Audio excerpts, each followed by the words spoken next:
while it's going. So is it via Facebook? Yep, it's there right now. We're live. Oh, what's going on? Hey, everybody, it's Will back with another episode of Creators Outlet. Today we got John Robinson the Fourth. John, welcome to the biggest little show I have. What's going on? What's going on? How you doing? Pretty good, pretty good. Just hanging out. Had a little. Got done with my work from home stuff and shut down the computer. And I think my kid's in the back whining, but that's regular. Of course, as soon as we start, she hopefully it's not too bad though. It's okay. You can work around it. Everybody wants to be on TV. Right. My daughter used to be camera crazy, and now she's like, get the camera away from me. Well, if I had the door open, they'd see the camera and they wouldn't be all up in it. So you have an ongoing series, Scorpio.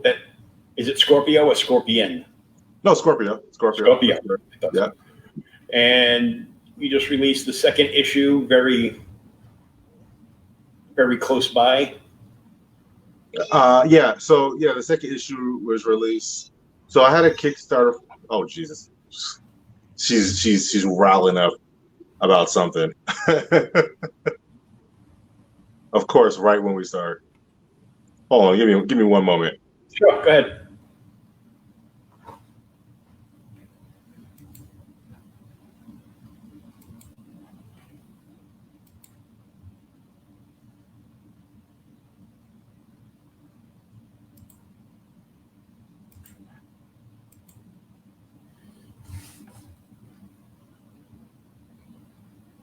So we're going to take a quick look at his website while he's taking care of some business. The link for the website is right in the chat at the very top. You can sign up to subscribe for their email. And this is issue 1 of Scorpio. On the left is the regular cover. On the right is the variant cover. You can purchase them in print or digital versions. And this is issue 2, the regular cover and the variant cover. I love the regular cover on this book. It's phenomenal. Only 2 issues in. The first issue basically set up the story and gave you a background for the characters so you could get an idea of, who they are and some backstory and a few backflashes. Hi, I'm just talking about your book where you were taking care of some business. My bad. It happens. My youngest daughter is about to be 3, and she is crying pretty much about nothing. I remember those years very well. What's the matter? And she just points to where my wife is, and I'm like, okay, so go over there. I don't. But I want you to carry me over there. Right. But no, we're good. We're good. Sorry about that. It's okay. So how long ago did you start making comics? Oh, I decided to do it somewhere around late 2016. I decided to start around then. Now Scorpio didn't officially get released until mid to end of 2018. So that's about when I had some smaller projects beforehand, anthology projects prior to that, but pretty much when Scorpio came out, when my first official book came out, that was all me, was near the end of 2018. So that was the first issue of Scorpio. Since then I've done a few more things. I got a few more things that are like in the oven cooking. I've got Kamikaze Min Max by Under Kamikaze. It's a Kamikaze is its own world, but I got hired to write a story within their world. So that's completed, but not officially out yet. But I can't wait till that one comes out because I think it turned out really well. I was actually just talking to the artist earlier, and we were like gushing about how much we like how it turned out and everything. But yeah, the publishers, Kamikaze themselves, have to release it, so we're just waiting on them. And then Scorpio 2 came out. So officially, like this week or the end of last week on Friday, I officially announced it to the public that it was available. Now, I had a Kickstarter a little bit ago, but I didn't want to make it physically available until after I fulfilled my books from the Kickstarter order. So like literally when I sent my last batch on Friday was when I said, okay, books are available to order. I didn't want to stack on orders while I was like, I still have books to ship out. So, and then of course, as soon as I made it available, come yesterday, I had another, not as big as the Kickstarter order, but I had another batch to ship out from the weekend. So I was happy to see some sales happen over the weekend. Now we can keep them consistent like that. That would be great. Okay. Yeah, definitely. So we were talking a little bit beforehand, and I'm really going to have to start taping those pre-shows because that's where a lot of the fun happens. We were just geeking out talking about comics and conventions, all kinds of other stuff. So tell everybody how you originally got into comics, when you first started reading them, and what your favorite ones were. Oh yeah. Okay. So as far as reading, so I've got a funny comic story. So I've read them ever since like I can remember, right? But I always tell the story of like when I really like for real start like was like, okay, this is like my life now, right? So originally I was always I don't know whether Spider-Man, X-Men, it was one of those two. I was always reading them. My dad had them, and my mom would buy them off the when they used to have them on the newsstands. When she'd grab one or whatever if I asked her. Oh, the Spinnerex. Right. Yeah, the Spinnerex. Yeah. So I had like random Spider-Man stories. I remember the first. If I can think back to the first comic I read, I don't remember exactly what it was, but I distinctly remember it being super cool that Spider-Man was swinging through the city and there were Sentinels flying around, and he did a move where he grabbed the like a sewer manhole cover off of the ground and like slung it through a Sentinel's head. I have no idea what issue. I still don't know what that was. I mean, I'm pretty sure he's done it like a billion times since then. But I mean, I remember thinking like, "Wow, that was freaking cool," And I was like, "Some random games." Right, yeah. I remember playing one of the earlier Spider-Man games where you could. I can't remember which one it was, but you could switch between Spider-Man and Venom. Maybe it was Maximum Carnage. It might have been Maximum Carnage, yeah. And it was a thing where Venom would like just grab objects and would be upside the head with them. Yeah. I'm pretty sure I think that was Maximum Carnage. Reminded me of my mother in church when I was acting a fool when I was like 5 or 10 years old. Right. Hit me upside the head with a hymnal, then my aunt would drag me by the ear out and whip my. Anyhow, back to comics. So yeah, I remember reading like stuff like that growing up. But when I really, really got in one day was I remember it was around 99, 2000-ish, around that time frame. And again, I had already read like I don't know how much of my dad's Essentials, X-Men and stuff like that. But I was never like a staunch everyday reader or anything like that. I would just I would read them whenever I got a chance or felt like it or whatever. But I remember my dad dropped off 2 things when him and my mom were going somewhere out to dinner or something like that. And I was chilling at the house with sweet tea, just kind of bored, And my dad dropped off the movie Unbreakable with Bruce Willis and Samuel L. Jackson. And it was just by chance. He had the 1985 or 84, depending on whether you go by the publishing date or the release date.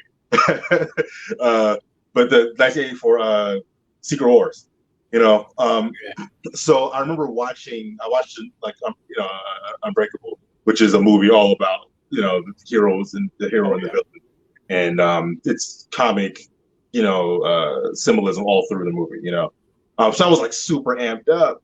And right after the movie, here's Secret Wars sitting next to me. So I grabbed Secret Wars, I powered through Secret Wars like it was nothing. And I was just like, man, like I remember reading like some of the stuff before, but that was like really, I don't know, like that was really refreshing, like seeing Spider-Man at the beginning and him getting snatched up by the Beyonder, and then Captain America at the end when Dr. Doom keeps zapping him and he keeps coming back and like stuff. I was like, wow, like this is like I need this. I need more of this, right?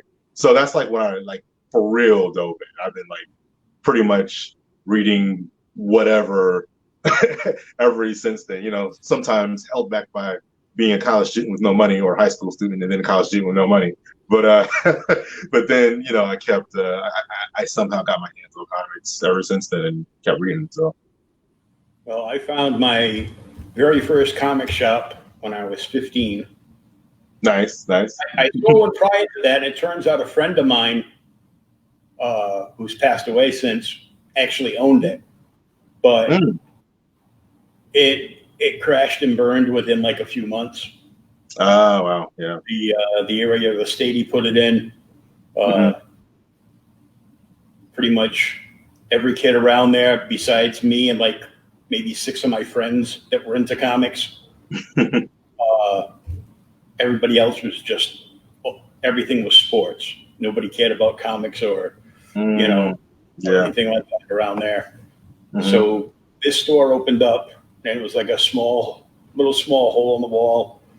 And I walked by it, and about 30 seconds after I walked by it, I was like, damn, was that a comic shop? Was that a comic shop? And I turned around and I ran back. And I'm like, oh my God. And I'm like drooling on the outside window. The guy's like, you can come in. Oh. That's how I felt after basic training. I was in the military 2012 to 16, and I remember coming out of basic training, and all through basic training, you know, I'm a comic head. Most of my battle buddies aren't, you know. Got talked about for me. I remember I got ragged on for knowing who Bucky was. Like it was the weirdest thing because people knew who Captain America was now because of the movie. The Avengers had just come out right before I watched it, right before I went off to basic training. But then like when you know, there were some people talking, and I heard them talking up in formation. They were supposed to be talking, and they're talking about Cap's friend, blah blah. And I mentioned Bucky, and everybody kind of looked at me like I was weird because I knew what his name was, and I was like, to me that's like no, like it's Bucky. Like how do you? It's Bucky. Like you know, how do you not know this?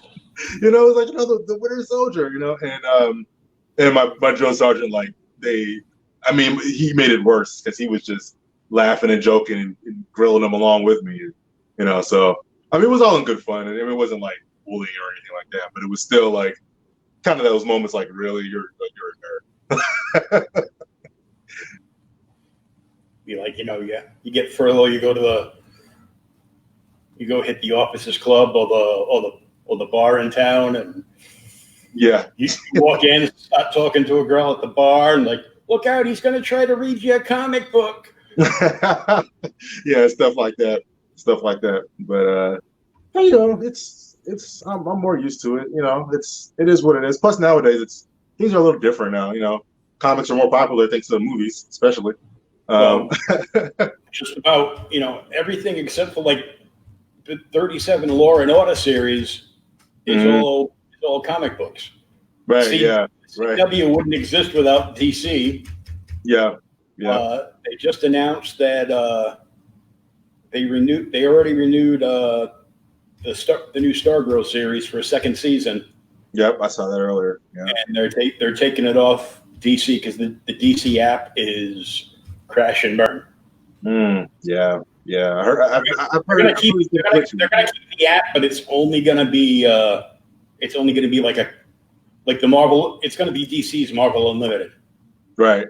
Yeah, so I can see them doing something like that. You still pay you pay like $5 to $7.99 a month, and you can just they've got like over 100,000 books up on there now. So right, yeah, stripping it down a little bit. For people living in a small one-room studio that still want to read comics, but can't get no place to put them. Marvel Unlimited was a big deal for that. That was a big deal for cost and for just catching up on stuff. Access. Like some of those old comics. I wouldn't. I remember I read. I haven't read every issue of X-Men, like from the original, like 544. But I've read a lot of them. Like somewhere in the 200s and the 300s. I probably missed some. But I read like one. Obviously up Giant Size X-Men, all that stuff up to somewhere in the 200s. Read a few things up in there, and I know for sure I read from like late 300s all the way up to the end. And that was all due to that app. You know what I mean? I would have never had access to that stuff without. Oh, yeah. well, I started reading. I had no idea who the X-Men were until I saw them on an episode of Spider-Man and His Amazing Friends. Yeah. So they would mention them because Iceman and Firestar. Yeah. And Firestar wasn't an actual character. It was just we need a girl on the show. Just make somebody up. Yeah, there's some classic stuff. I think you found out later on. I believe Firestar was trained by. Was it Mystique or was it the Black Queen? It was one of them. I think Mystique. I think it was something like that. But yeah, I mean the histories behind those characters. So I mean, Oh yeah, but I saw that and I'm like, oh, that's cool. And then they had an episode there where they basically had like the Chameleon and Doctor Doom and a bunch of other bad guys put up like a force field around Doom's castle, and they basically had every single Marvel icon trapped in there.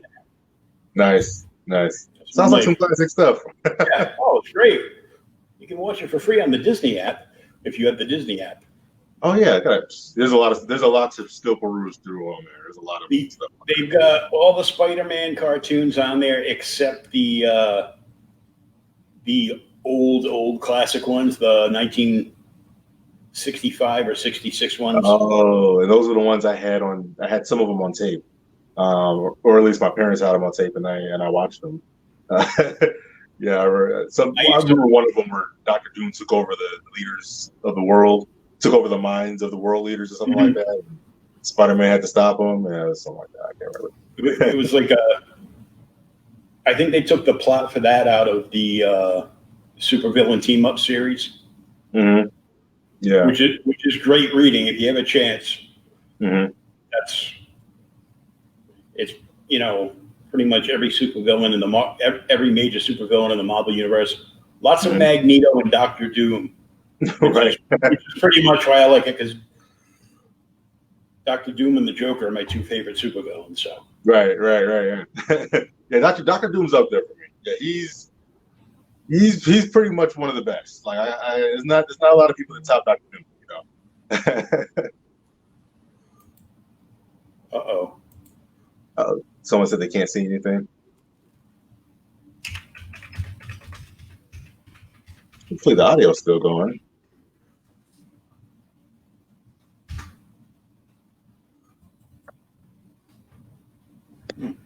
Let me shoot a message. Mm-hmm.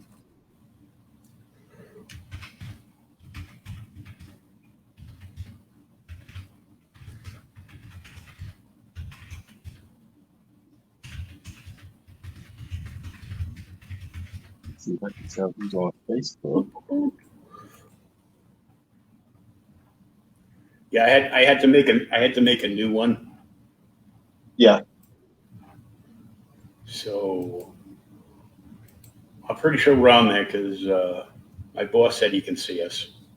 All right. I think Henry was looking at the. Yeah, there we are. I'm looking at myself talking out of sync from my voice now because we're like 10 seconds behind. So I look like an old kung fu movie.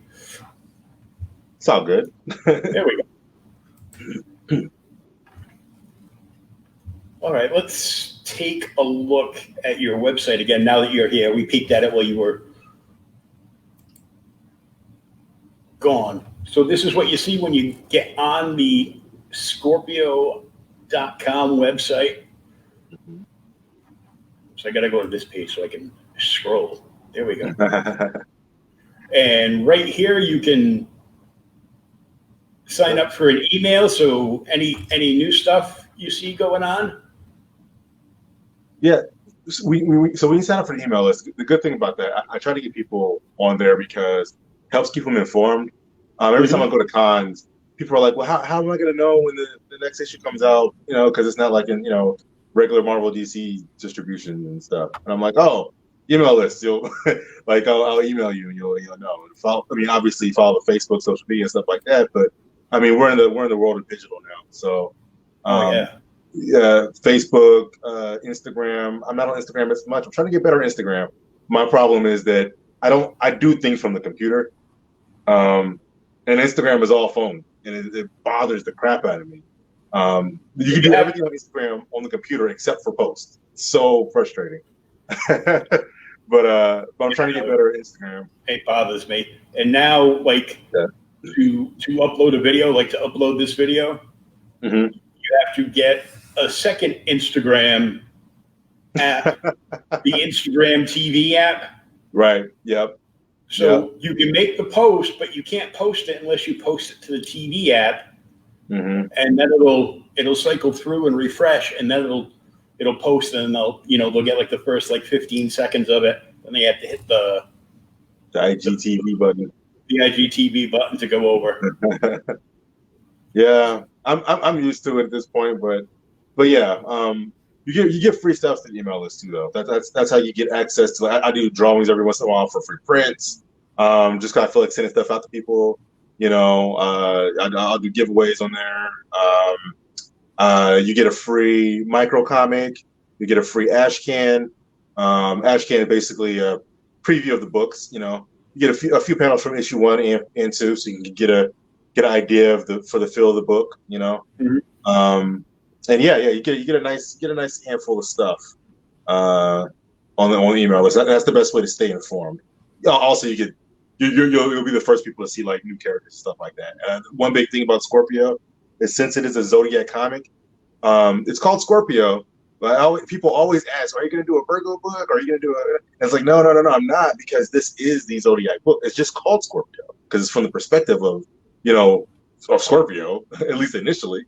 But it's an all-inclusive Zodiac book in general. So you get characters from Virgo, Aquarius, whoever. They all eventually show up in the book. So the biggest question I get is, when does blank sign show up?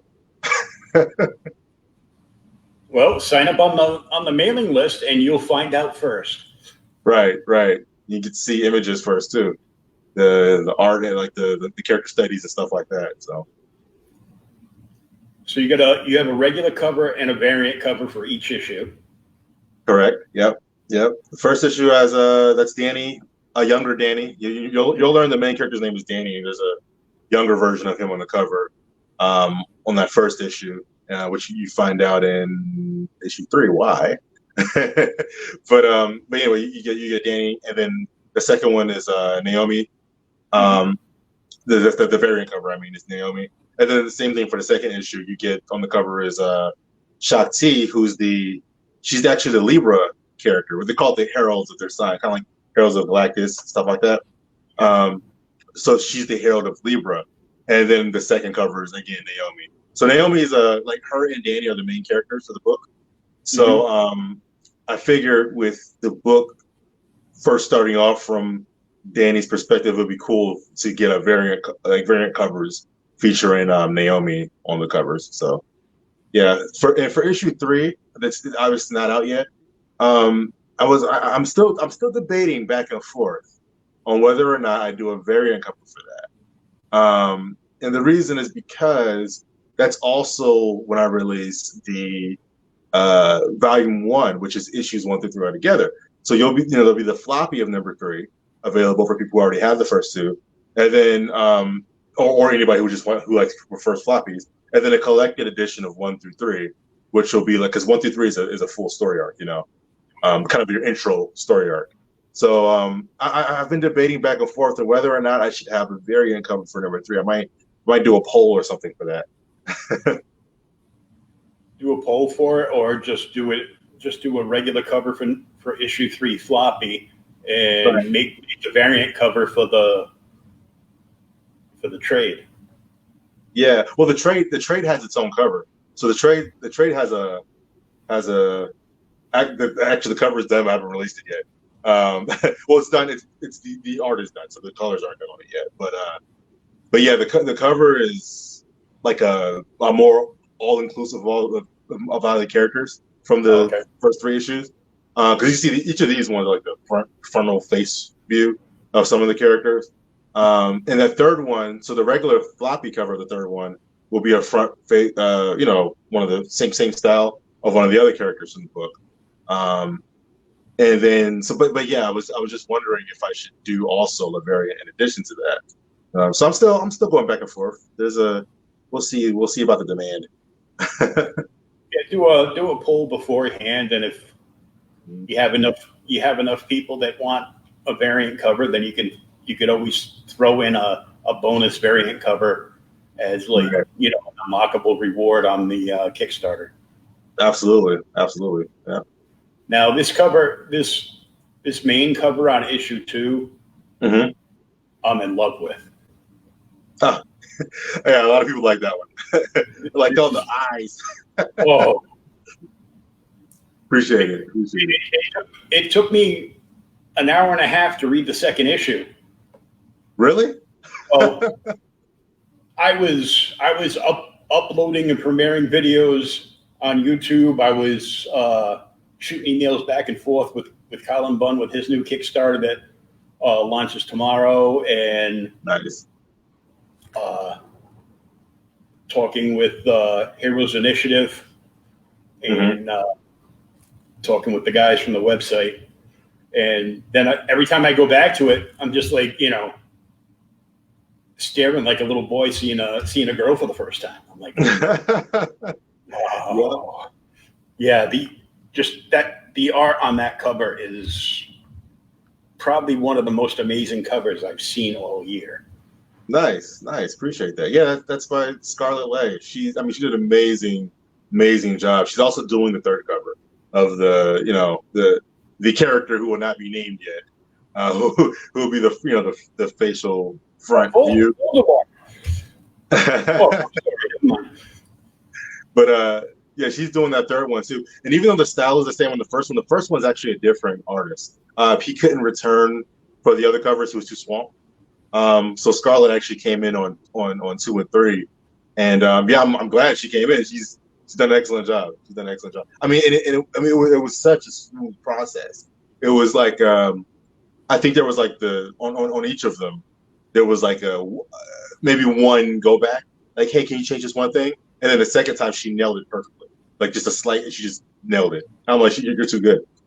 Oh yeah, I'm just still sitting here staring at it. I'm like, scroll down the page, guy. Yeah, but that's the same lady there. Shakti, same lady that's on the cover. She's not staring back at me, so I can scroll past this at some point. And she's like I said, she's a Libra character. The cool thing that I've had the most fun with the story is the fact that each sign has a different relic, and each one is attached to a different power, right? And not only that, of course, you have to have the sign to use that part. So she's a Libra. The main character, Danny, he's a Scorpio. But everybody who uses the relics, even though they have essentially the same power, the power may interact with them a little bit differently.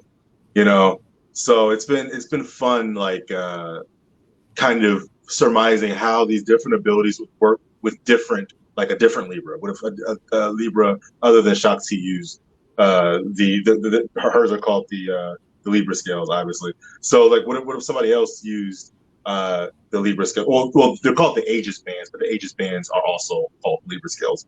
But in any case, if someone else used those relics, how would they interact with them versus, how she does? So that's been kind of the fun thing. And the other fun thing that I was interviewing with somebody a while ago, and it kind of like clicked in their head the fact that it's not a person that has these powers, it's a person with a relic that has these powers. So what if somebody else were to take it, somehow get a hold of them and pass it to somebody else? And I'm like, see, now you're getting to Now you're getting to the meat of where the plot's going, you know, because you got 12 of these things, and not everybody has the same goals in mind for these relics. So, yeah, or the same interactions.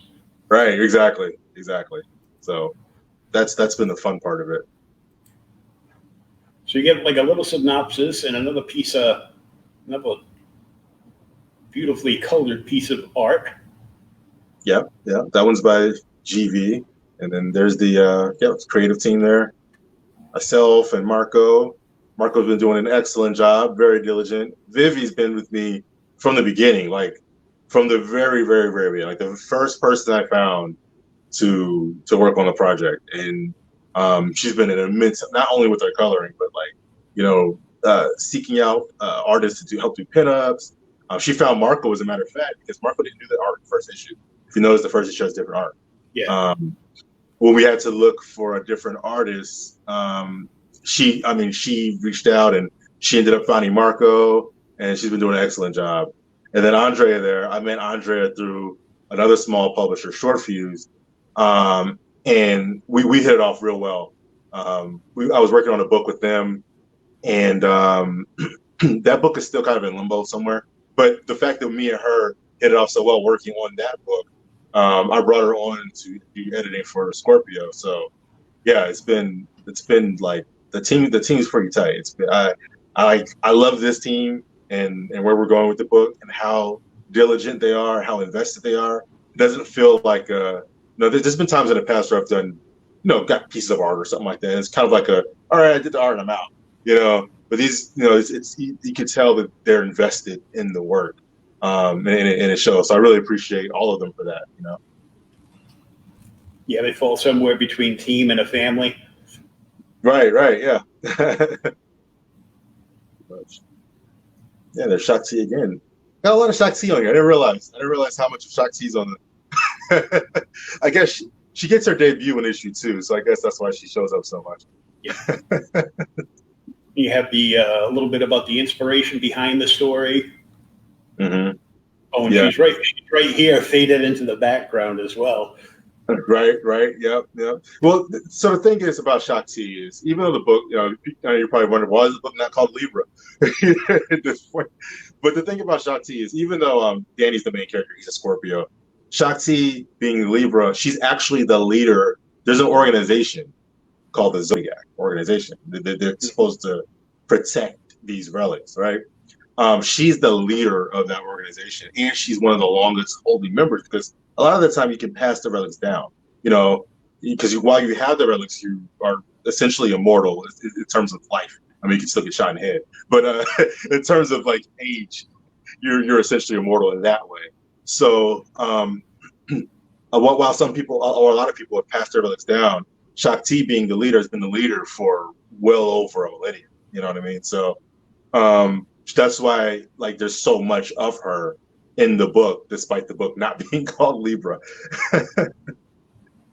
This actually reminds me of some of the old cross-gen stuff. Yeah. Oh man. Yeah. That's some stuff I retroactively read too. I never got that comic before. Yeah, okay. I own all the cross-gen books. I loved them, and then I got mad when I spent all that money and they went away. Mm-hmm. But I found this. Come over here quick. I found this for $10. Oh wow! At the bookstore, and it's just good price. It's all the art and the various series breakdowns and the artists and writers talking about the stories and everything mm-hmm. they did to accomplish the things they did, and techniques and right. Yeah, I love those. I love those artist breakdowns, or any comic breakdowns, like a Nemesis and stuff like that. I love those. Oh, they're great. It's great. There's even been, I've seen some Kickstarters where they once they get past a first couple of stretch goals, mm-hmm. they actually get free stuff. All right. Yes, the free stuff I was talking about earlier. the free ash can and the little micro comic in there. Mm-hmm. That's done by my dude Bill from Africa. Amazing art on there. And then obviously you can get some access to some of the prints. Every once in a while, I'll just do a random. I'll just shoot out to the email list. Hey, random person on the email list. I put into a random draw, and 2 people just get a couple of prints for free. That's awesome. Just because I like to give people stuff. And I have to say, down the bottom here, Gandalf never looked so good. Right. And that's Capricorn there. She made a I won't say debut, but I guess it's kind of a debut in issue 2. She had kind of a cameo. Yeah, a cameo. Right, yeah. She didn't really do much yet, but I assure you, there's reasons why she didn't do much. She is exceedingly powerful. She's very, very powerful. But the story was focusing on Naomi and what she was trying to do in issue 2. So we didn't quite get to see her name's Bonnie. We didn't get to see Bonnie shine yet, but when she does, it'll be for good reason. Oh no. She's quite powerful. You have some great testimonials here from the first book too. Oh yeah. Appreciate it. Yeah, I've got to get some quotes from number 2. I got a few comments. I gotta kind of cycle through them and see if I can add some more comments on there. Well, I'll toss that up on our Trello board and see if we can get one of our excited reviewers to do something. So this will link them to your Facebook, Twitter, and Instagram. Yep. Yeah, those are the best ways to keep in contact. Best way for me is usually Instagram. Mm-hmm. Facebook is not. That's one thing I was a little meh about Facebook. My pages don't notify me as readily as I would like when I get a message on there. And I sometimes see the messages a little bit late. I like to respond as fast as possible. There's no reason why I can't most of the time. I usually have my phone on me, and even if I'm working, it's nothing to send a quick message back to somebody. So I wish it would notify me. Well, I guess like the same way when I get a message from my regular Facebook, I wish my Facebook page would notify me more quickly. But Twitter is I don't recommend that as the best marketing platform. But I just happen to have a following on Twitter because I spent some time there before, and saw comics and kind of got really invested in the comic community there. So a lot of the easiest way to contact me usually is from Twitter. It's the Gandalf. Yeah, she's got the Gandalf hat. Yeah, but everything else looks much better. Absolutely. You can tell me not to pass. I'll be fine with it. And she's got her. I can't wait to see for future issues to come out and for people to see more about the character. You'll find. I won't spoil anything, but you'll find out some things about her in issue 3. Nothing super drastic, but you'll find out a little bit more about her. You will never. Well, I won't say never, but the first time you actually see her eyes, it will be a serious, impactful, dramatic moment. Because otherwise, you'll never see her eyes. Her hat brim will always be covering her eyes. Always be down. Yep. Now, you offer everything digitally or in print? Both. Yeah. Yep. So you can get them either or. Some people prefer to be able to just quickly read the PDF. So those are available. But you can also just click the print version. There's I usually can get them out. Excuse me, if not the next day, usually the same week. But usually the next couple of days. It's nothing to back it up. Tempt them with this hot cover again. Yeah. Okay, that's tempting me, but it's all good. And what are what are you selling the issues for now?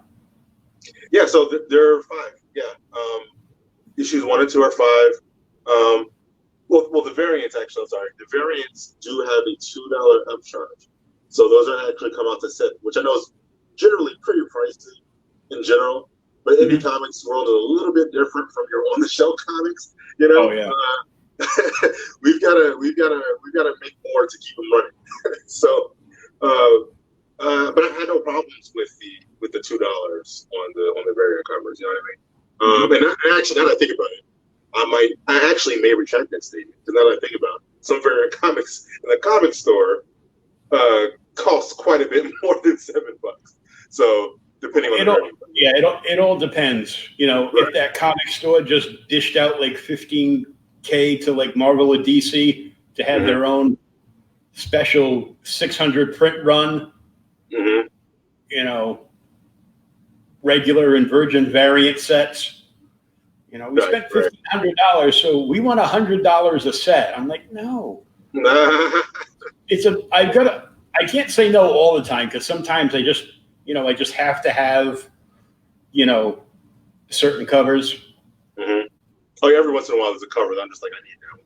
Yeah. Like sometimes the cover is just too good. Like you won't be able. There's no way you'd see it from here with this camera, but I've got I've got Perella Vampirella Reanimator number 1 Virgin variant signed and graded from him over on the wall that I really don't want to give up. Yeah. I've got every once in a while I've got an Art Germ gray tone sketch variant of his cover for Action Comics 1000. Wow, nice. Art Germs, man, that's It's not signed by him, but it's signed by the writer, one of the writers. So still, And I've got a Batman 880, the Mexican variant that they released for San Diego the year before, and it's kind of got like that chromium cover on it. Oh, nice. I've got that triple signed. Very nice. You know, there's a few here and there, and there's some you can come across. Diamond released like a special edition for Hulk, where Dale Keown did the variant cover for it. Right. So it's signed by 2 artists and the writer and somebody else. It's got like 4 SIGs on it, and I was like, "Oh, that's awesome!" I saw somebody selling. I saw somebody in an auction was asking like $50 for it, and a buddy of mine DM'd me and goes, "Dude, go on eBay." I bought that same book, double signed by both the artists for $20. Oh wow! And then, so I went on and I found it, and I got it for $25. That's how it is being a collector, man. Finding those deals. You gotta hunt around and find those deals all the time. Right. So we talked about what you used to read. Do you read anything currently? Yeah. So in the last few weeks, I've been not reading any current books, like, you know, currently coming out books. I've been a little, so another podcast that I run is Green Lantern podcast. So I've been reading the crap out of Green Lantern, just that current Green Lantern. I've been reading a lot. Like a lot of Green Lantern, like Morrison's Jelly, to get a little bit of some Kyle Rayner stuff in. New Guardians from 2013-ish, also some Kyle Rayner stuff. Reread Rebirth. I'm working my way back through the War of Light, so we're talking about, like, you know, Emerald, Twilight, Rebirth, you know, into Blackest Nights, the Red Lantern, all of that stuff that kind of surrounds the World of Light, Sinestro Corps. I'm like all Green Lantern, like super Green Lantern charge right now. But prior to that, like ongoings that I've read a lot of is so I was reading a lot of.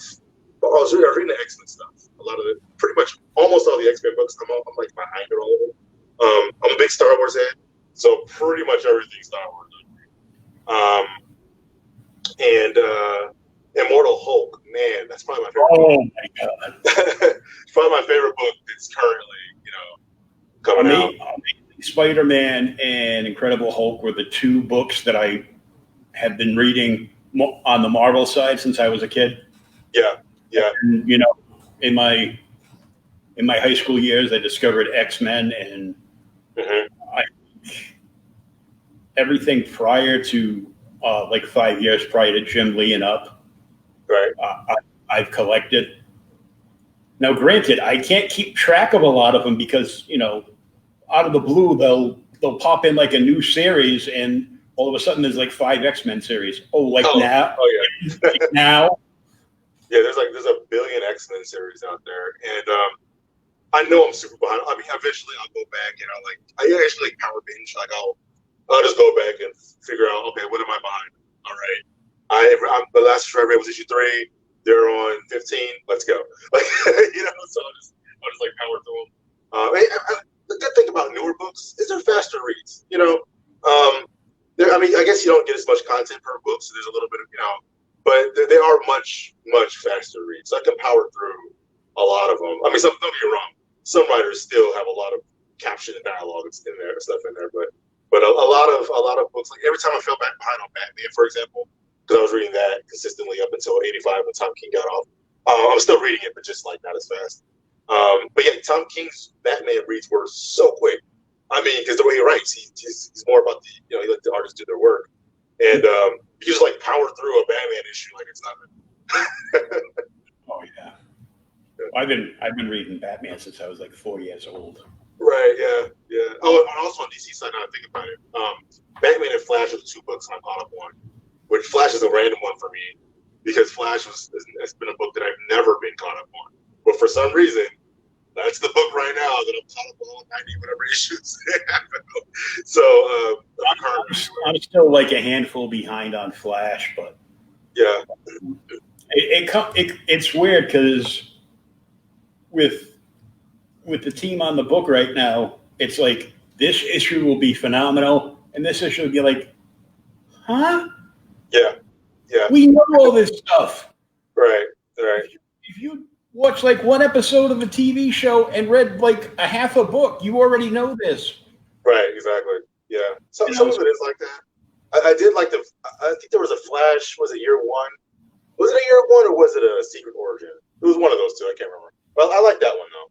I mean, I think I had to deal with the turtle. The turtle was the main villain in that one. But it turned out well. But my issue with Flash over the years has still and always been that his villains, it's not really the villain's fault itself. It's just he's just too powerful. I mean, he's just too good. It's ridiculous. His speed it's ridiculous. So it's really hard to suspend disbelief whenever somebody catches him somehow. It's really difficult to deal with that because there's no way he would have got caught by that because it's the Flash, But they've been handling it pretty well in this one. I mean, there's been some moments where I'm okay, that was kind of dumb. But for the most part, they've been handling it pretty well.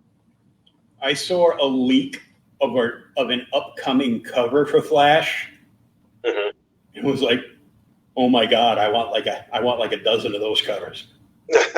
Nice. No, they have great art teams on them too. Oh my goodness, they have some great, just panels. Obviously, Flash. What is he doing 90% of the time? Running. But they have some great, just wide style panels of him running. These artists do a phenomenal job. And it's amazing to me because we've seen Flash forever, and they just keep reinventing how good it looks when he's running. These artists are amazing. Technology and the art just keeps getting better. Right. Over the last few years, Mateo's done some covers that you just your jaw's just dropping staring at the damn book. Right, yeah. An hour later you're oh, I should probably read this. This looks good. Right. So it's just a likable character. I'm still filling in gaps in my Volume 1 collection. Obviously, I'm never going to have them all, but I like to have them like up to a certain point. Right. Yeah, collecting is it's a forever endeavor. You're never gonna have a point where like done. There's never like a real done to collecting. It's just it's an ongoing thing. Get your kids hooked on comics. They'll never have money for drugs. Hey, it works. Oh, I know. I can't even afford a little rum to put in my coffee now. But yeah, I mean, I think those are the main. But actually, you know what? Now that I think about it, I will be remiss to not mention my boy Miles. I love the current run of Miles and the current run of Ironheart. I love her new suit. Ironheart's new suit to me. Like at first, when I first saw it, I was a little weird on it. I was like, okay, this suit looks a little strange. Looks kind of like Beetleborgish, But then when they put they put Luciano on it on the art, and he draws it. I mean, that suit looks so good. I mean, don't get me wrong. If the wrong artist gets on the suit, they might make it look not great. But I think he's defined how well what that suit's supposed to look like, and he kills it. And IVWall just does an amazing job on the writing, and which is really surprising because she never written comics before. But I mean, when you read like her articles in the Atlantic or whatever, her poetry and stuff like that, you wouldn't think. I mean, she's an incredible writer, but because she doesn't write narrative stuff usually, to see that translate over to the comic book page that well, it is incredible, So I definitely give props to those books. I think she's going to be working on the Champions, the kids. I love the kids teams. I will always love kids books. Like I mean, I grew up reading like X-Men and stuff like that. So New Mutants. Right, yeah, New Mutants. Oh man, the '80s, the Noon Teen Titans from the '80s. I love that run. I love it. I mean, don't get me wrong. There's still some good Titan stuff out now, but I mean that original team, though. I don't care what anybody says. The Nightwing disco collar is the best Nightwing costume ever. I don't know about that. I don't know about that costume, but I don't. But I do. But I do like high collar. I'm like. I love the era. So in the Champions, I love on Marvel side. I love seeing another kid team kind of. And I like that they broke them off from the Avengers because it felt weird that most of the Avengers were kids, like a couple of years ago. Mm-hmm. And I was just like, I mean, I like the characters, but it's like I don't know if they fit on like the Avengers because they're kids, like half of them are kids. I mean, you had like Tony Stark, and then like no, I'm saying not Tony Stark. You had like Falcon, Cap Falcon, and then you have like Iron Man and Miss Marvel and stuff. I'm like, so you got like half the team is kids. It's not even moral, you know what I mean? It's like how are you guys letting these kids do this like Avengers level stuff, So when they broke off with the Champions, it felt perfect, So I love when the Champions did their thing. Because you're talking new champions, and all I'm thinking is the original champion. Oh, the old ones like Iceman and was it Hercules? I think. Herc, Iceman, Ghost Rider. Yeah, yeah. They had the old school team, but yeah. Valkyrie was in there too. I remember because I grabbed a full set out of an antique shop. They were like. I'd say like mid-level grade, a little beat on them, but they were all complete and everything. And I'm like, don't care. I scored a full set of champions and like 6 extras, 6 doubles. Because I'm like, nice. Looking at them in the bags and boards, I couldn't like open them to go through them to find out which one was actually just a little bit better condition. Right. So I bought them all. I paid like $3 a piece. Nice. It's always good to get the classic stuff. Always good to get. I like thumbing through those. They have the big bins at comic conventions. They're like, oh, these comics are $1. You thumb through them, you can find some good stuff. Those little dollar bins. Oh yeah. You go dollar bin diving. You never know what you're going to find. I saw somebody last week. And there's none of these stores around me, so every time somebody finds something cool there, I get a little heated. I'm offended. What happens? Well, nothing. I'm just, actually more jealous of it than anything is the the store Half Price Books. Oh, wow. Somebody scooped for $2 in a bag and a board with a price tag at $2.50 on it. The very first Spider-Verse appearance of Spider-Gwen. Wow. Wow. And, Wow, it was all crispy and tight, and like the other week, a 9.8 of that sold for just over $1,000. Wow. Wow. Something I love about comics. I gotta find mine and send them in, because when you mention Spider-Gwen, something I love about comics is the fact, like about the medium in general, is the fact that it's, stories are great. We love story, but sometimes the art and the characters' designs hook people before you even get to the story part. I have not read very much Spider-Gwen at all. I've read her mainly in other, like in Spider-Man books, and obviously I read Spider-Verse storyline back in 2014, I think it was. So I read stuff like that, but I read a little. I read her maybe like her first 6 or 7 issue. I think she had like her first one was like 6, 7. I read that, but I haven't read very much of her at all. But man, I think her costume is one of the best. Oh yeah, best costumes period. But it's one of the best spider costumes. Like the addition of the hood and the white that kind of goes into the like that was good design choices right there. That's a good design. I absolutely love her. Everybody else was buying all the Spider-Gwen stuff and Ghost Spider. I bought, actually, Marvel for a while, they had some kind of the Battle Chaser variant. It was kind of sort of like a Virgin variant, but not quite. Right. And I bought a handful of those because they were just cool.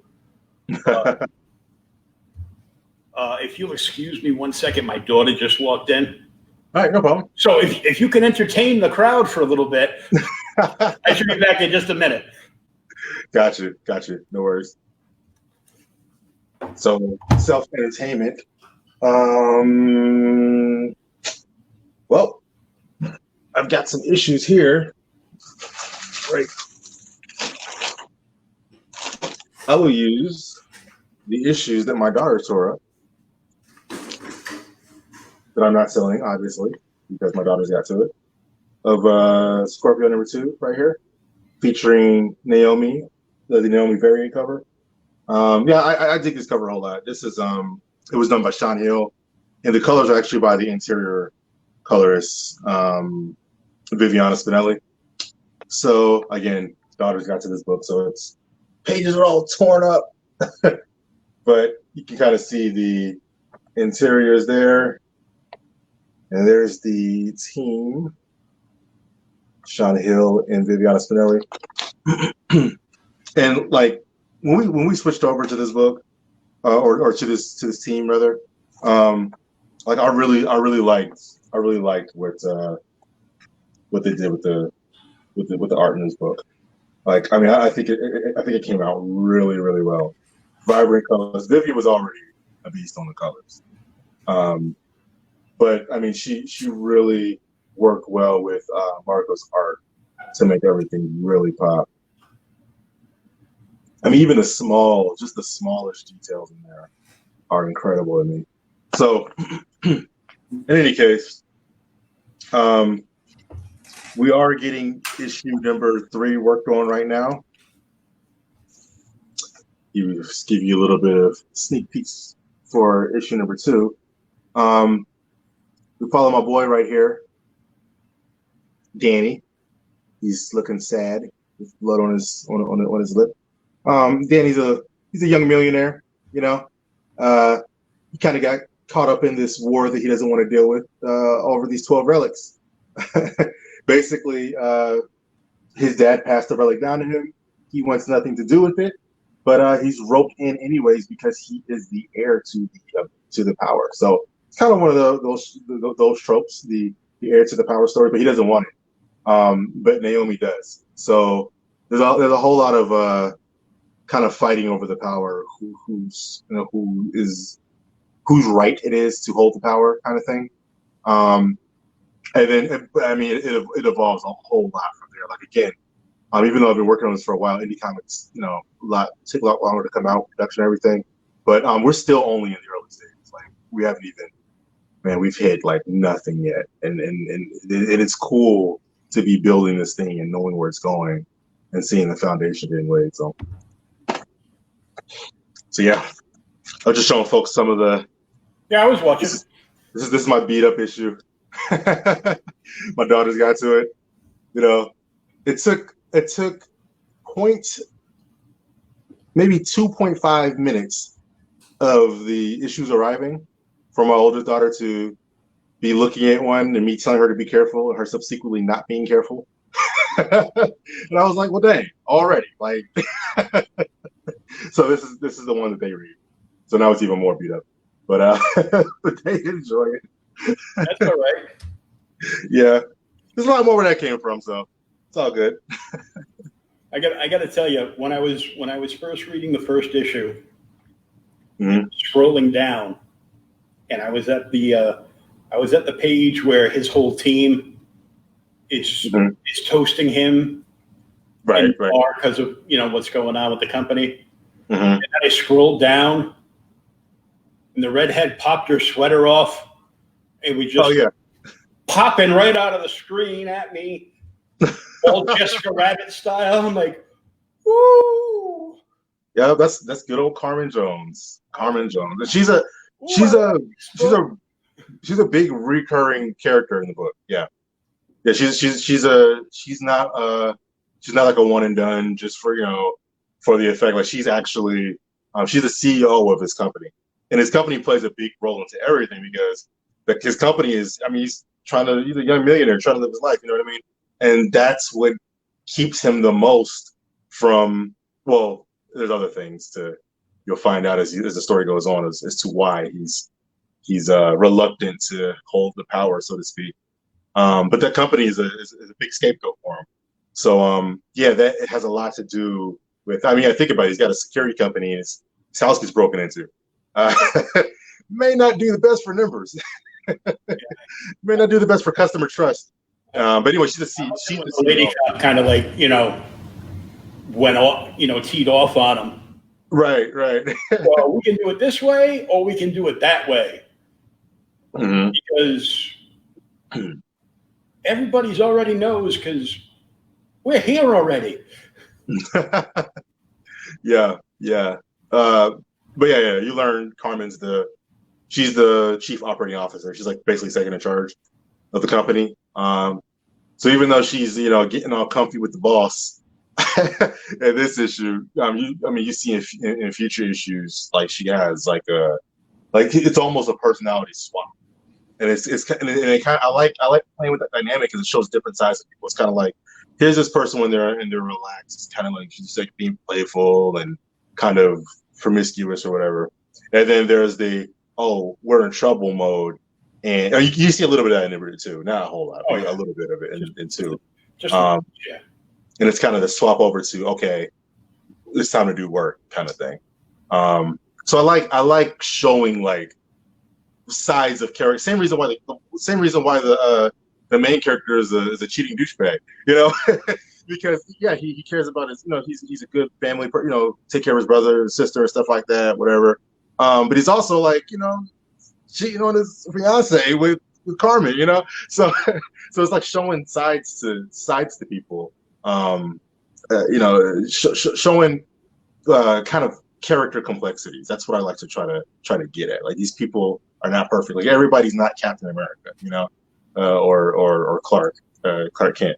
So that's kind of the thing I like to to show in my stories. I liked it. It had Not work. It had a. I guess I got a Kermit in my throat.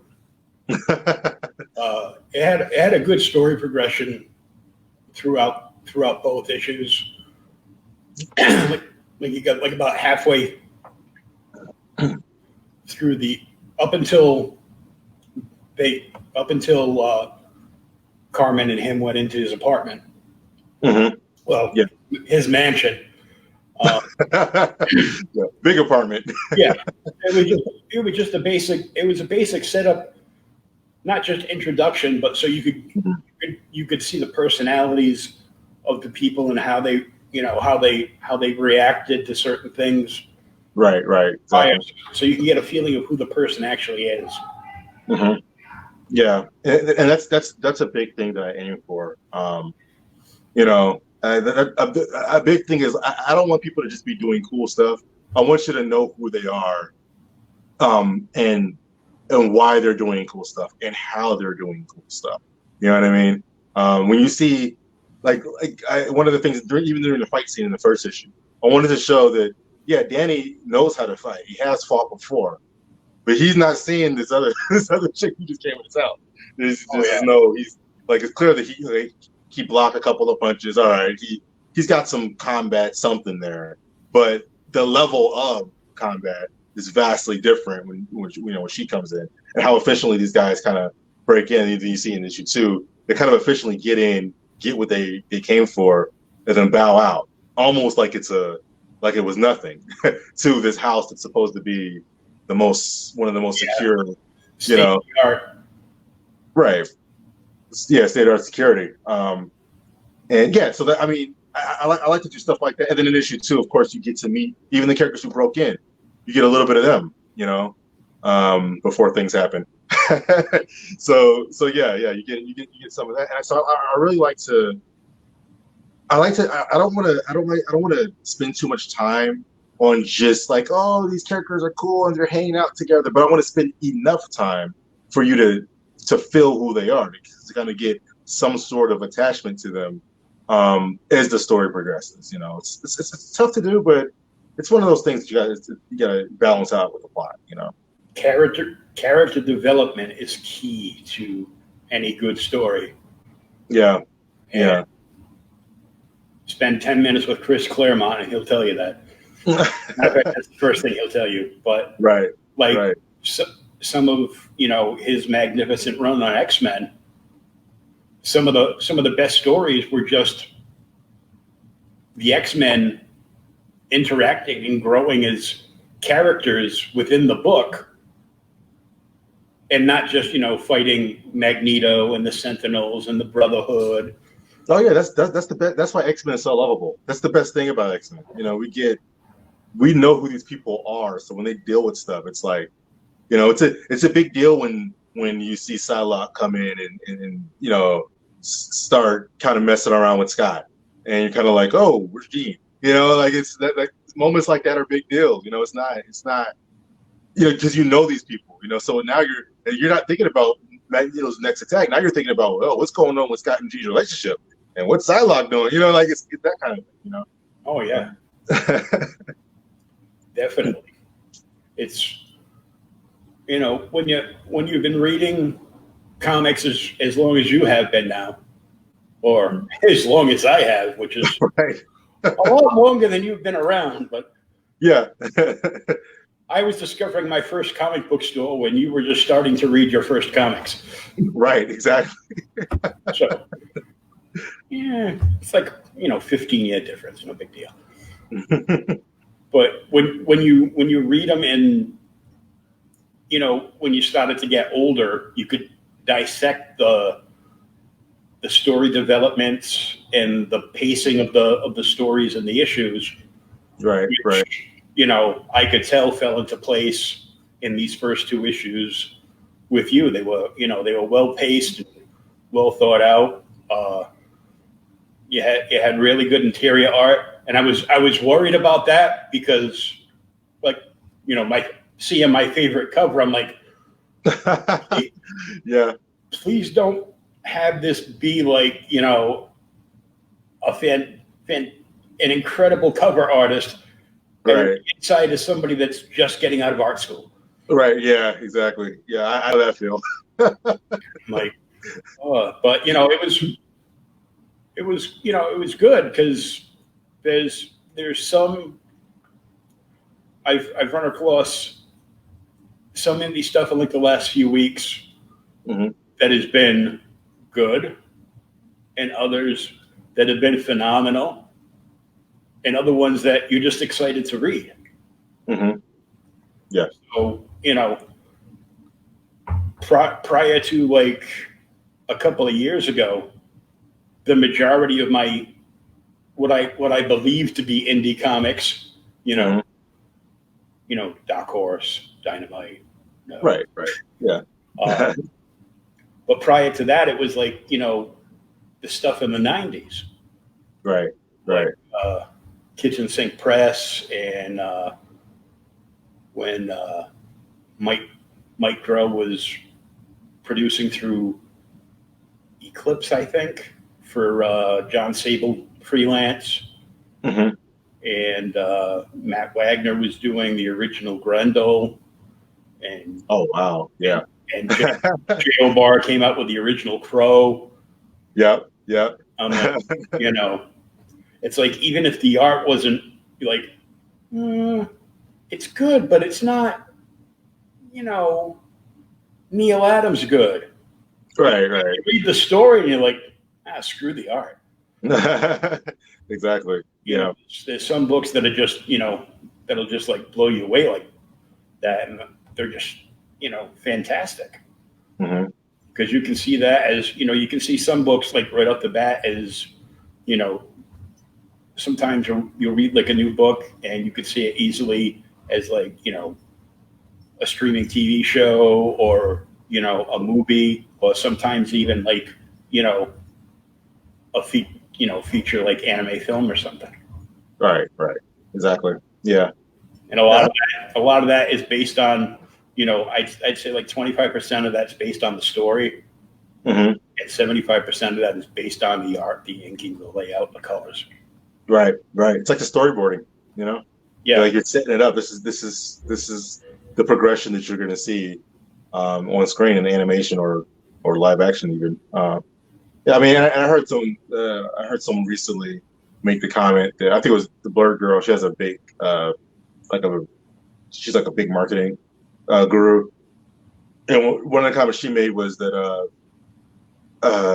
comics nowadays, indie comics nowadays, is almost like the storyboarding for for Netflix show or something like that. Because on Netflix, nowadays, especially now, people are making comics who never even read comics, or and I'm not mad at them for it, as long as they do their due diligence to study the art form. But I mean, I'm not mad at them if they don't read comics because, or didn't read comics growing up or whatever the case, because that is generally like storyboarding because that's like their first step to get to the next thing. It's like, okay, even though comics are still expensive to make, it's not expensive as animation. You may not you may not be able to come out the gate with animation, but if you can produce a comic book that shows good art and kind of the progression of your story, then animators will look at your book and go, okay, I can see that, or network, Netflix or whatever, will look at it and say, I can see that being something that we can produce. And they're looking for IPs, and for like the last 10 years now, every IP that sells is a comic book. Yeah. Mm-hmm. I just watched the first episode when I was eating lunch earlier of Warrior Nun. It was decent. I'll watch a couple of more episodes, see if I'll keep on with it. But I looked it up afterwards, and I was like, "Oh, this was a comic." I was confused because I was like, I don't remember this part of the book. But what it is the old comic for Warrior Nun is Ariella Warrior Nun. Oh, okay. I didn't know that. Yeah. And later on in season 1, she'll get mentioned. Oh, I see. And the story will spin around your head. You'd be like, oh, yeah, I get it. That's awesome.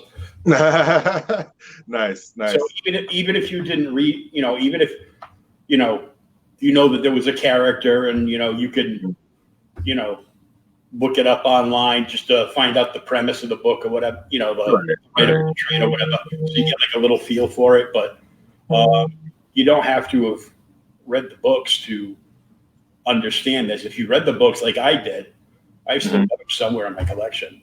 And it all comes full circle towards the end of the season. Nice. Yeah, I may read it. Depends on how many issues they are. I tend to, if I find out something's a comic first, I tend to be like, oh, let me go try to find and read the comic before I watch the show. I'm not always successful with that. I still haven't read Umbrella Academy. I still haven't read past the first volume of The Boys, and I still haven't read there was something else that was a comic. Oh, actually, Raising Dion. I just watched that. And I take that back. I read the first. There was a first volume or first. I don't even know if it was a volume, but I read the first. I'll just say iteration of Raising Dion. But I think there was more than that. But I didn't read past it. But I was like, whatever. I just watched the show. So. I saw the show. I watched the show. I enjoyed it. I actually didn't know it was a comic book till after I watched the series. Oh yeah. Yeah. I was like, oh, really? Just like years ago, I bought the Blu-ray for because it was on sale for like $5, so I bought it for Bulletproof Monk. Oh yeah. And Bulletproof Monk was a Dark Horse comic. Right. Yep. And I saw that in passing. Randomly, I saw that one in passing. So there's a lot of stuff you'll randomly see, and then it'll pop up in a TV show later, and you're like, oh, it's that thing I saw that time. Oh yeah. It's like, that's why, like a couple of weeks ago, we had Rylan Grant on. Oh yeah. Banjax and Aberrant, and he just finished his first Kickstarter. Mm-hmm. So he went solo, and of course, because he's Rylan Grant and he's like, comic book superstar after Banjax. Right.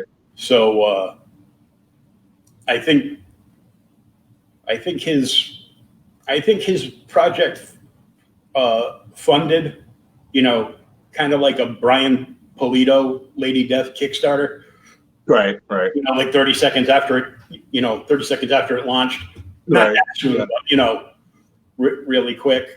My problem is the more of these I do, I have limited funds. I'm disabled. I'm living on, Social Security and stuff. And I'm like, every time I get into it, I'm like, oh man, I want to buy this book so bad. Right. So I can't, I obviously can't, buy every single Kickstarter. I know when you do print on demand, it's way more expensive than if you've got like a big budget to do, X amount like on a print run. And if you're able to run off, like 3,000 books, you're going to get a better rate than, well, I need 100 of these. I need 50 of this cover. Exactly. And I need 20 of these prints. Well, that's specialty. Yeah, it's difficult, man, with the printing. I understand the prices. So a lot of times I end up, if I don't already have it, and, or if I've got like prior work from somebody, like say you, if three comes out, I'd be apt to just grab the PDF and set them aside. And, right. Sometimes I'm like, yeah, I'm really, if I'm tight on money, I'll just throw like, the obligatory like $5 or $10 to help support the campaign. Yeah, I know how it is, because sometimes I see stuff on there, and I'm just like, man, how many have I backed? I gotta start paying attention to how many I backed to make sure that these don't come out at unexpected times. Oh yeah, I know. Well, because you'll support a campaign, but until that campaign wraps, they're not charging you. Right. Oh, exactly. I get this much money on my card. Oh, I can go to the comic shop. So sometimes I'll back them for the lowest, and then I'll when it gets closer, I can have more of an idea, financially. Then I can go up to the whatever tier. That's what I'll do sometimes. But yeah, I mean, there's a lot of projects on Kickstarter I see, and I'm like, oh man, I need that. Oh, I need that, and and there's not really a good way to get. Well, you can usually get it afterwards, but it's kind of like it's not the same as like getting Marvel or DC stuff from the shop. You Mm-hmm. kind of want to get it when you can on the Kickstarter train. Because then also you'll forget about it later too. There's so much stuff out there. Inevitably, you'll forget about it until you see it way later. Like, oh, I forgot, and and I gotta go back. And you gotta go on the web. You gotta go on the Kickstarter website, and you have to click the Remind Me button. Right. Yeah. So in the last 7 days, mm-hmm. they'll email you a link. Right. Right. Yeah. Yeah. Time's running out, and you're like, oh. That's what I urge people to do. Like on the other side, when I'm doing a Kickstarter, I urge people just hit the button. Like even if you can't give now or whatever, just hit the button. If you're interested, and you're just like I don't know right now, just hit the Remind Me button. That's the best way to go about it. Hit the Remind Me button, and if you're really digging the book, you like what you see. Preview pages, because a lot of more and more people given like the first 7 to 9 pages of the book, so you can get you want to give at least enough for people to get an idea of the art style and the tone of the book, at least that. The first couple of pages of Scorpio, the first issue anyways, it kind of the first page by itself kind of sets a tone. It's like, oh, okay, there's a guy about to die. All right, so where do we go from here? So it kind of helps to set the tone. But yeah, the first few pages of Scorpio kind of help set it up. And then the ash can that I have for people when people join the email list has a couple from the first issue and a couple from the second issue, which helps a lot because there's 2 different art styles there too. But the art styles aren't so different that it's jarring, I don't think. I think it's just different. I mean, obviously they're different artists, but I think it's you can tell they're different artists, but they're similar styles. Right. So it's not like a jarring change. It gels good. It's like one issue you would have like Jim Aparo doing Batman, and the next one you have Neil Adams. Yeah. And obviously Neil Adams, depending on the book, is a slight step up, and I do mean slight because Jim Aparo was a phenomenal artist. Right. Yeah. But you can tell the difference mm-hmm. in the styles, but they're basically like so close together. Mm-hmm. Yeah, and you're able to kind of get the feel as you maintain the feel. The biggest difference I see, or the quickest time I notice an art change is when the color is changed. When the color changes, I'm like, oh, what happened? I'm going back to the front. I'm like, wait, who's the new team? because now the toning changes on the pages. Like just different colors do the tones of the book a little bit differently. And I noticed that, and especially reading Green Lantern, everything's all bright lights. Everybody's got a power ring and everything, and it's all super bright. But then there'll be other things about the book, like space or the planet that they're on. Everything just looks like there's a different tone to it. It's like here I thought I was reading kind of like a more vibrant, I don't know, like a Lost in Space style book. But over here now it looks like I'm reading kind of a more Star Trek Beyond Into the Darkness book or something. It's like the colors change, and that throws me a little bit when the colors shifts. But I don't. The big thing I don't like is when an art team can't make the deadline. Mm-hmm. Oh, that's right. So then they tag in like 2 or 3 other teams, and then you open up the book and you're like, well, pages 9 through 17 are blah blah blah blah. Pages 1 through 5 were, he only got 5 pages done. I think that happened in the Ultimate. It's somebody else, and sometimes it makes sense. Doing that, like if you have the main art team doing the main story pages, and then you have a different art team doing like if there's like a big flashback sequence. Right. Yeah, I've seen that. Seen that. Like, a couple pages here and a couple pages towards the end that would be like flashback sequences. To have a different art team on that I like, but when it's just like 7 or 8 different artists like on one book. For no reason. Yeah, that's bothersome. No, I don't like that. No. Right. And the key to having really good art on a book is the inker. Mm-hmm. Oh yeah, man, the lines. A good inker can make the difference. Bringing it together is such a big deal. Marco's inks are really strong, and that's one of the things when Vivi's the colorist. When Vivi got with me on the book, or we had to find a new artist. She found Marco. And I remember I remember her when she colored the first page, and she was like, "This inking is so good. Like I'm having fun coloring this. Like it's a lot, and everything comes together like really really well when the inking lines are really strong. So yeah, she liked working. She likes working with Marco a lot. So I'm excited. I mean, I have so much art to show from stuff in the future. I can't quite release yet because it's just a little bit too early. But I can't wait to start releasing stuff for 3. Pinups and different characters we're gonna get debuts of a couple of the other signs, and so I'm excited to get those out. And I mean, the art's looking great. They're doing a great job, and still looking for artists to do like some like just the pinup pieces, like just some art to go around with the books. I was thinking about possibly doing a hardcover for the first volume, having a hardcover version where people will get extra additional art to go in the back of the book. So yeah, I always have my eye open for artists. So if there's any artists out there who are interested, I'm always looking around. Always looking around. Get some pinups done in the back of the book. Mm-hmm. Yeah, or even if they don't go on the back of the book, prints are always a thing.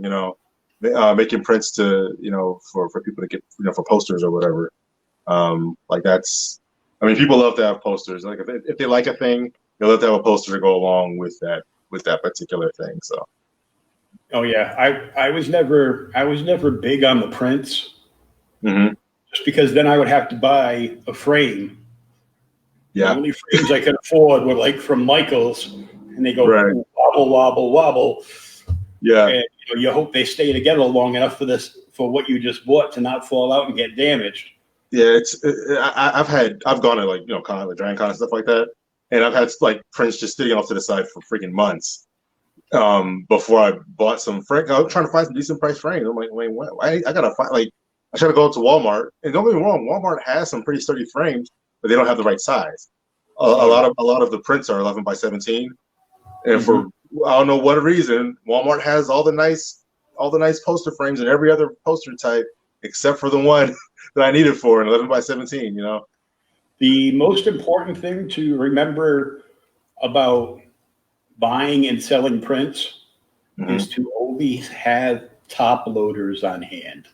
Right. Yeah. Yeah. So you can ship them flat, so the customer can get them flat. Because if they come rolled up in the tube, yep, then you have to carefully unroll them and find something that's not going to damage, that's not too heavy, that's going to gouge in a mark, but heavy enough just to hold it down. Right. For like 2, 3, 4, 5 weeks until they actually flatten out again. Yeah, I'm not a fan of rolling them up. Yeah. I think, what was that, MomoCon last year? MomoCon, they handed out this really cool Akira print, 11 by 17. But I was watching that while I was reading your books today. Oh, nice. Nice. But yeah, they were just handing them out, like no package. No, and I love the print, but I was like, man, this is not going to survive me walking through the rest of this con. And it really didn't. It was all messed up by the time I got home.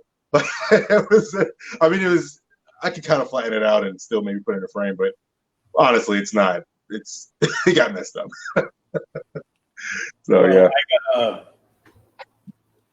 I smartened up halfway through my print buying last month, where I spent way too $180 too much on prints. Right. and they're still in a box over here, so. They'll get up eventually. I showed them off. We did an interview last week with Chuck Pinot, who's a writer and editor, and he's one of the admins in the indie group. Right. Yeah, I love Chuck. Good guy. And he was geeking out because apparently he is a huge fan of Ebass, of Esteban, and he was telling me he got excited because they never met, but he actually edited a graphic novel that Ebass did all the artwork for. Oh wow, that's huge! So wow.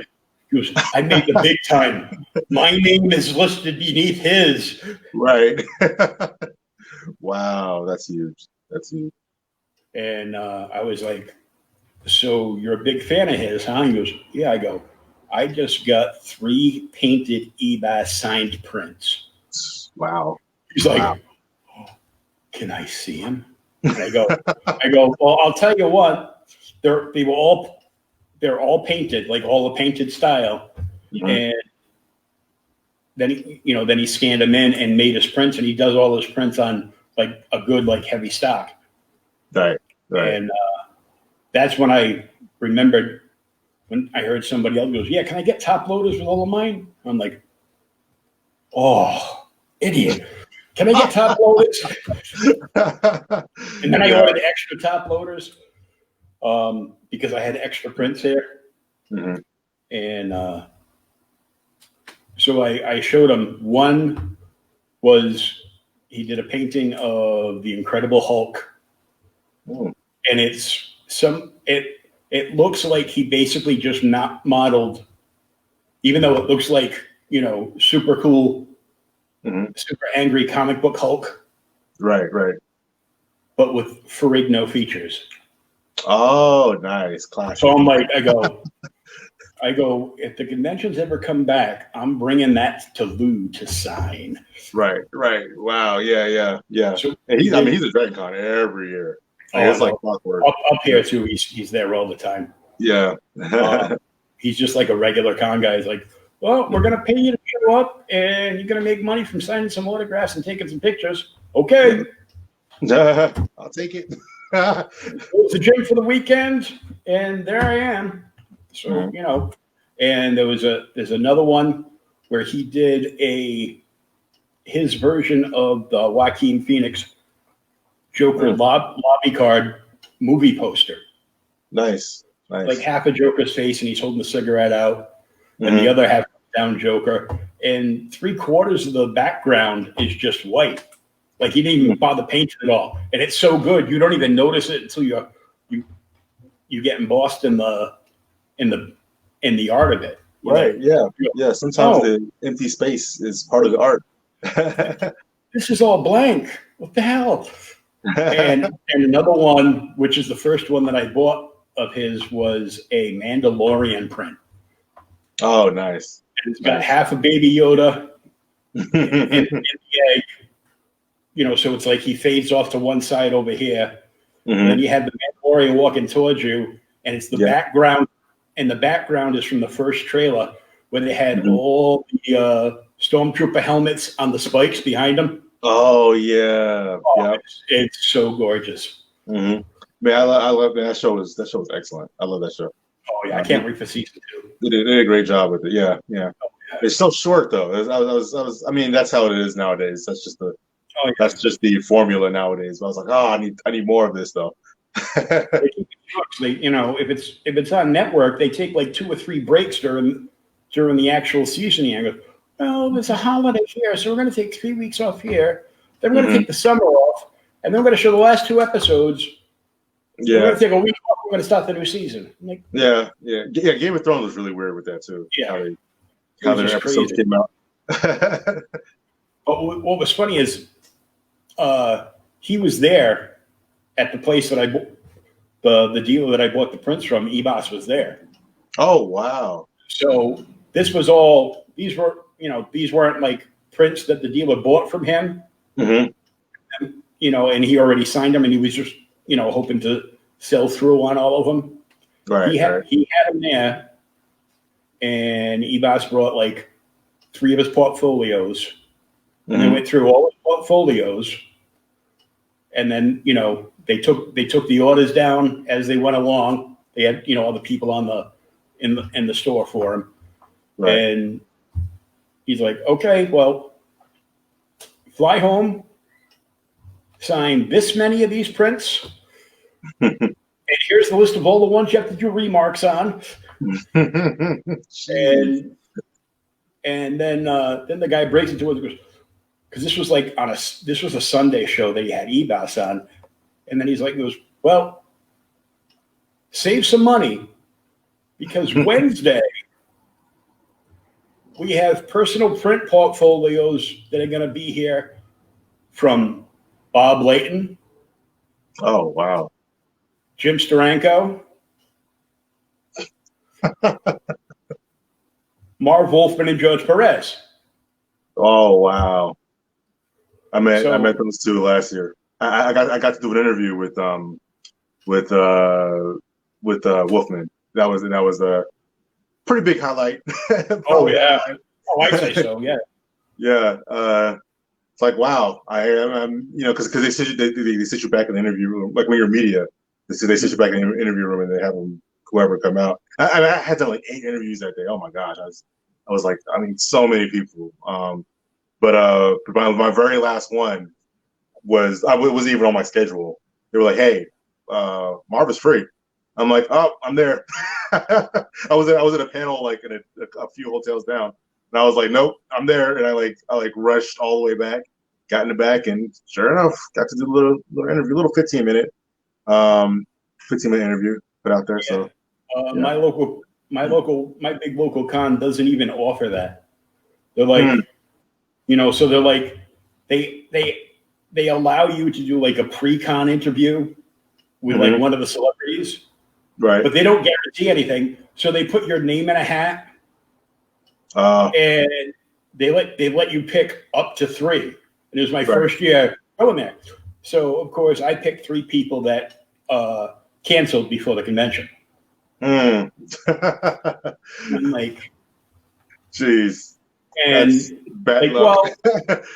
Well, I put your name in for it, but if they don't get back to you, they don't get back to you. Oh well.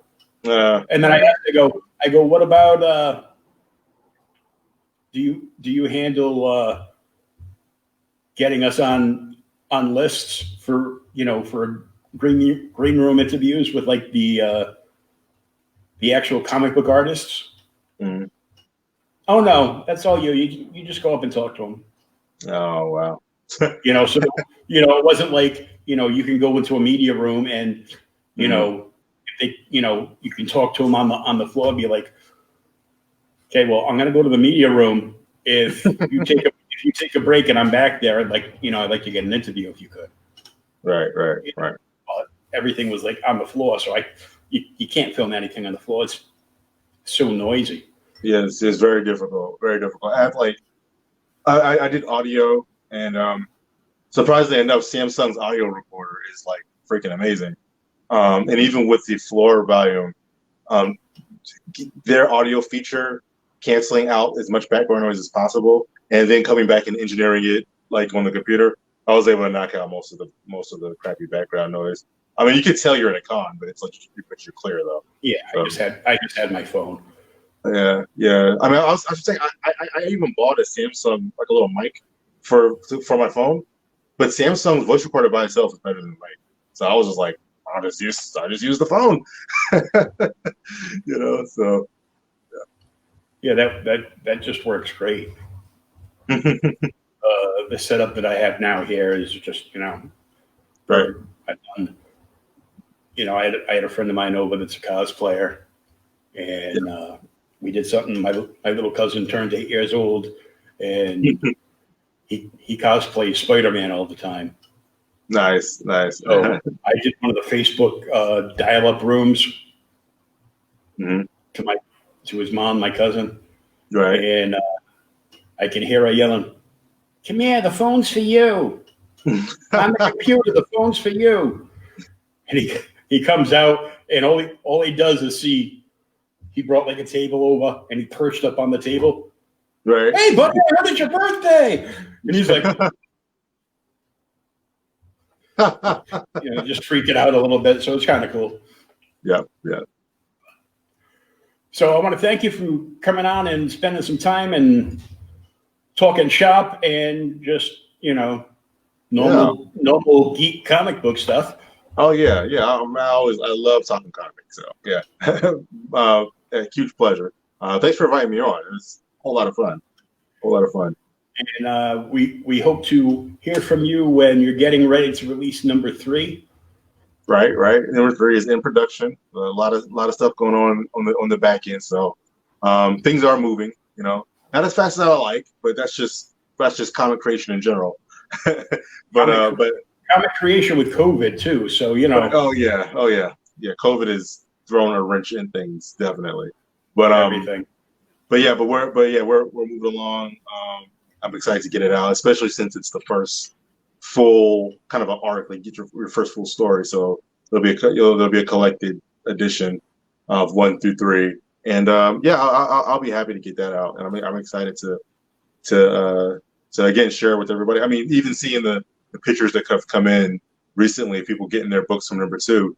I always love when people get their books and they post a picture or whatever. I'm like, yeah. That was like your whole timeline. Right. Yeah. Right. So, but yeah, appreciate it. Yeah, definitely. Just before you're gonna launch Kickstarter for number 3, shoot me an email with everything, and we'll be glad to throw the PR up and let everybody know. Oh yeah, absolutely. Yeah. It's on the way. So. I usually put together a full press package with pictures and all the stuff you need. And I'll reach out beforehand. I usually keep a list. I'm sure the list will be updated again. It's hard to keep track of all the all of the outlets out there, but yeah, definitely. I will already have you on there, and I'll be there when it's time to get it going. Awesome. Once again, thanks for hanging out for a few hours with us, and oh yeah, no problem. Yeah, chatting everything up. And I'm going to let you go grab some dinner quick because I have to come back on at 9 and do it all over again. Hey, that's the life. That's the life. It's fun though. Nothing but if it wasn't fun, I wouldn't be doing it. Right. I'd be taking a nap in my recliner or something. But I had too much fun doing this. So absolutely.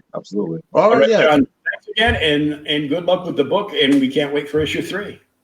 Absolutely. Yeah. Catch you next time. Take care.